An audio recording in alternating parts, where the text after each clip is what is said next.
আসসালামু আলাইকুম এভরিওয়ান। জানেন তো কয়েকদিন ধরে বৃষ্টি শুরু হয়েছে, ঘরে তো মন টিকতে চায় না। আর বৃষ্টির দিন মানেই বাঙালির কাছে প্রিয় খিচুড়ি।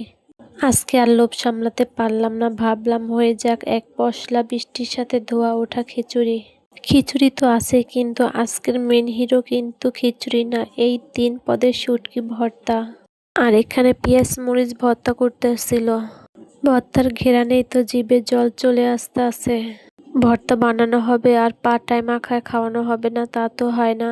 তাই পাটার উপরে খিচুড়ি রেখে বেশি বেশি করে ভর্তা নেওয়া হয়েছে। এখন এটা সুন্দর করে মাখিয়ে খেতে যে কি যে ভালো লাগে। চাইছিলাম একটু ঝরঝরা খিচুড়ি খাবো, কিন্তু একটু মাখা মাখা হয়ে গেছে, সমস্যা নাই। খিচুড়িটা কিন্তু অনেক মজা হয়েছিল। সাথে ছিল ঝাল ঝাল মুরগির মাংসের ভুনা। রান্না বান্না শেষ, এখন খাওয়ার পালা। সবাই মিলে একসাথে গোল হয়ে বসেছি খেতে। এই সাধারণ মুহূর্তগুলোই আসলে জীবনের আসল আনন্দ। যতই খাওয়া দাওয়া করি না কেন, চা না খেলে কিন্তু তৃপ্তি আসে না। তাই সন্ধ্যাবেলা গরম গরম জালাপি আর ধোয়া ওঠা 1 কাপ চা।